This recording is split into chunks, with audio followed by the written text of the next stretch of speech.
Bonjour, bonsoir, je m'appelle Christophe Biancouri. Bienvenue sur Bombastic Media.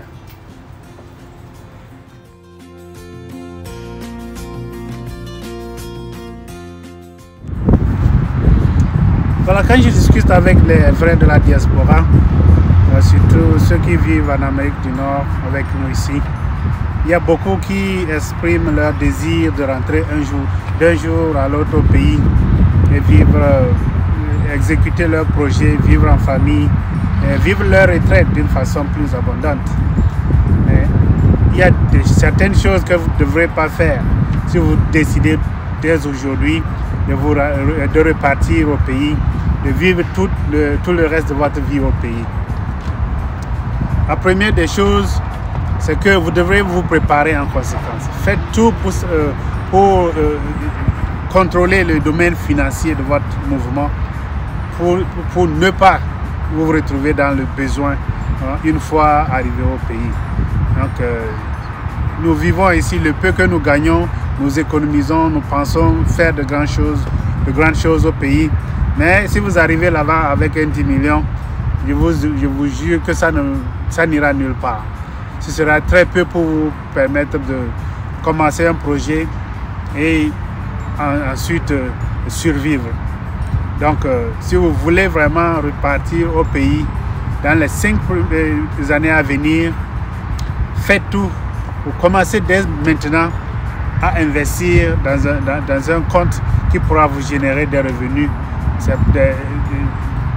qui pourra vous stocker des revenus qui vous permettront de rentrer chez vous et de prendre des projets producteurs. Vous ne voulez pas rentrer et vous lancer dans des prêts et d'autres moyens de financement comme les autres le font au pays. Donc il faut vous préparer financièrement et asseoir tout ce dont vous avez besoin avant de rentrer.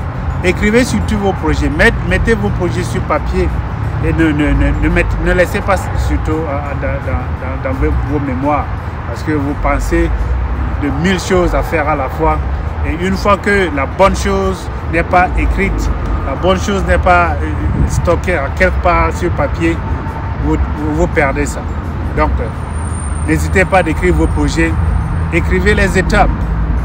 Première année, c'est ce que je veux faire, deuxième année, troisième année et ainsi de suite.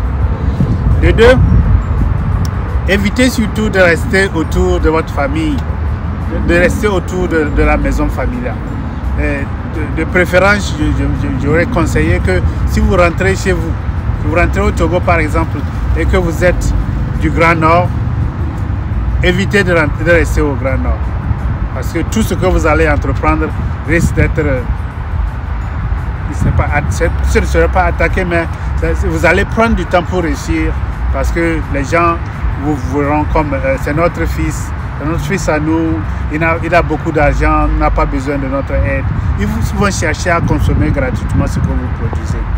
Mais si vous restez loin de votre famille, loin de votre zone natale, vous avez plus de chances d'être apprécié pour ce que vous faites, de vendre tout ce que vous faites et de ne pas laisser ça à la consommation gratuite. Donc aussi, si vous êtes trop proche de votre famille, vous savez bien, on vous voit comme un fournisseur.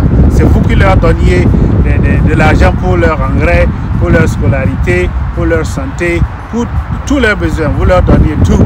Maintenant que vous êtes revenus, c'est que vous êtes tous les mêmes. À quelque part, on vous voit même comme un échec. Parce qu'il y a certaines personnes qui ne veulent pas voir les membres de leur famille qui ont déjà immigré en Europe ou aux États-Unis, revenir, rester avec eux comme ça. Ça veut dire que c'est du gâchis pour eux. Pourquoi est-ce que tu vas choisir revenir, rester dans ce monde-là, tout comme nous? Alors que nos visions ne sont pas les mêmes, nous n'avons pas les mêmes objectifs, nous n'avons pas les mêmes façons de voir la vie. Donc il faut éviter de rester autour de votre famille, parce que ce sont ces gens qui risquent de vous faire perdre tout votre argent. Tantôt il y a un enterrement ici, il y a un malade là. C'est bien de contribuer, mais si vous allez pour un objectif principal, il faut éviter de rester autour de votre famille. même autour des gens qui vous connaissent trop bien. Parce que ce sont ces gens qui vont contribuer à votre échelle. Donc je disais tantôt que si vous êtes par exemple du Grand Nord, choisissez une zone du Sud. Choisissez Nochen, choisissez par exemple Atapamé, Palimé, où il y a de l'espace cultivable, il y a des terrains riches où vous pouvez vous cacher, produire et vendre. Et ensuite, vous pouvez aider ceux qui sont dans le besoin dans votre famille. Donc, évitez surtout de rester tout proche des gens qui vous connaissent de trop. Évitez aussi beaucoup d'amitié, parce que les amitiés vont tout ruiner. Vous avez trop d'amis qui ne partagent pas nécessairement vos points de vue, vos objectifs, la façon dont vous voyez les affaires. Vous allez vous ruiner très vite. Vous allez rentrer dans les habitudes qu'ils ont, et là, vous finirez par voir vos projets jetés à l'eau. Donc, c'est certaines des idées que nous avions à partager avec vous aujourd'hui.